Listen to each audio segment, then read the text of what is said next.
Hello everyone, welcome back. Myself is Smriti Parashar. So I'm back with a new topic that is Pharmacy Act 1948. ये B pharm D pharm दोनों ही syllabus में बहुत important topic है. Okay, तो आइए start करते हैं class को विद फार्मेसी एक्ट 1948. ओके, तो सबसे पहले देखते हैं कंटेंट्स जिनके अंडर में हम इस एक्ट को कवर करेंगे. सबसे पहले देखेंगे हिस्ट्री, ये एक्ट क्यों बनाया गया. उसके बाद इंट्रोडक्शन, ये एक्ट कैसे बना, और उसके बाद डिस्कस करेंगे इस एक्ट के ऑब्जेक्टिव्स को. ओके, नेक्स्ट हम डिस्कस करेंगे एजुकेशन रेगुलेशंस के बारे में. फार्मेसी की एजुकेशन से रिलेटेड जो भी रेगुलेशंस इस एक्ट के अंडर में दिए गए उनको डिस्कस करेंगे. उसके बाद डिस्कस करेंगे वेरी इंपॉर्टेंट पीसीआई के बारे में, pharmacy council of India. Pharmacy council of India भी इस एक्ट के अंडर में कॉन्स्टिट्यूट किया गया था. ओके, देन हम डिस्कस करेंगे स्टेट फार्मेसी काउंसिल्स के बारे में. हर एक इंडिविजुअल स्टेट में जो फार्मेसी काउंसिल्स बनाए जाते हैं उनके लिए जो रेगुलेशंस इस एक्ट के अंडर में दिए गए हैं उनको डिस्कस करेंगे. और लास्ट में हम डिस्कस करेंगे रजिस्ट्रेशन ऑफ फार्मासिस्ट. फार्मासिस्ट का रजिस्ट्रेशन पीसीआई के अंडर में कैसे होता है, क्या कंडीशंस हैं जो उन्हें फुलफिल करनी पड़ती हैं और क्या रेगुलेशंस हैं, उन सब को डिस्कस करेंगे लास्ट में. Okay, so these are the content of this class. History of Pharmacy Act. In India, there was no restriction to practice the profession of pharmacy. India में पहले फार्मेसी के प्रोफेशन पर कोई रिस्ट्रिक्शन नहीं थी. कोई भी फार्मेसी ओपन कर सकता था और कोई भी मेडिसिन बेच सकता था. Hundred of cases were found by government wherein the compounding, mixing or dispensing of medicines was being done by person who were not adequately educated in this line.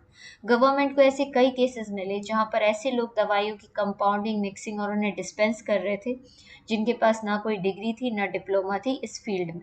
Okay, so these factor causing great harm to the health of people. इसकी वजह से लोगों की health पर बहुत बुरा असर हो रहा था. It was found necessary to enact a law for the regulation of the profession and practice of pharmacy. इसलिए गवर्नमेंट को लगा कि एक ऐसे लॉ को बनाया जाए जो फार्मेसी के प्रोफेशन और उसकी प्रैक्टिस को रेगुलेट कर सके. Okay, so an act was promulgated in 1948 entitled the Pharmacy Act 1948 और इस एक्ट का नाम रखा गया द फार्मेसी एक्ट 1948. ओके, तो ये रीजंस थे जिनकी वजह से इस एक्ट को इनेक्ट किया गया. ओके, नेक्स्ट हम देखते हैं introduction. Recommendation by DEC committee, drug inquiry committee. Recommendation by health survey and development committee. Government ने दो कमेटीज को सेटअप किया, drug inquiry committee and health survey and development committee. इन दोनों कमेटीज ने अपनी रिपोर्ट तैयार की इस एक्ट के लिए और इन दोनों कमेटीज के रिकमेंडेशन पर pharmacy act came into force on 4 मार्च 1948.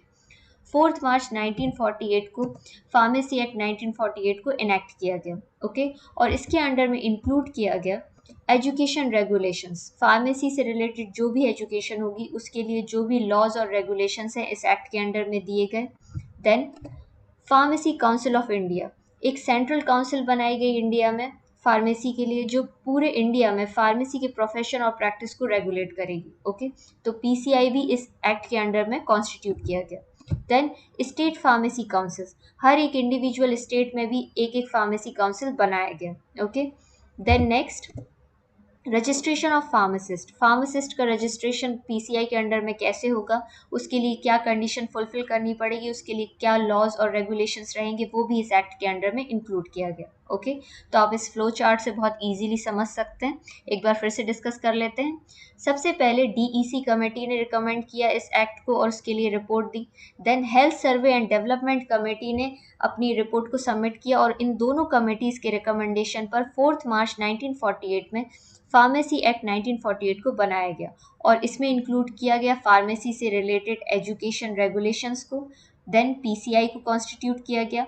उसके बाद हर एक स्टेट में फार्मेसी काउंसिल बनाई गई और उसके बाद रजिस्ट्रेशन ऑफ फार्मासिस्ट, फार्मासिस्ट के रजिस्ट्रेशन से रिलेटेड जो भी रेगुलेशंस और लॉज हैं वो इस एक्ट में इंक्लूड किए गए. ओके, तो ये एक जर्नल इंट्रोडक्शन है इस एक्ट का कि इस एक्ट में क्या क्या इंक्लूड किया गया और ये एक्ट कैसे बना. ओके, आइए अब देखते हैं नेक्स्ट ऑब्जेक्टिव्स. अब इस एक्ट के मेन ऑब्जेक्टिव्स क्या हैं.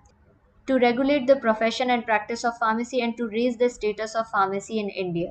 इस एक्ट का फर्स्ट ऑब्जेक्टिव है फार्मेसी के प्रोफेशन और प्रैक्टिस को रेगुलेट करना और इंडिया में इसके स्टेटस को बढ़ाना. Okay, second constitution of PCI, pharmacy council of India, central council responsible for evolving educational standard and regulations for the course in pharmacy through education regulations.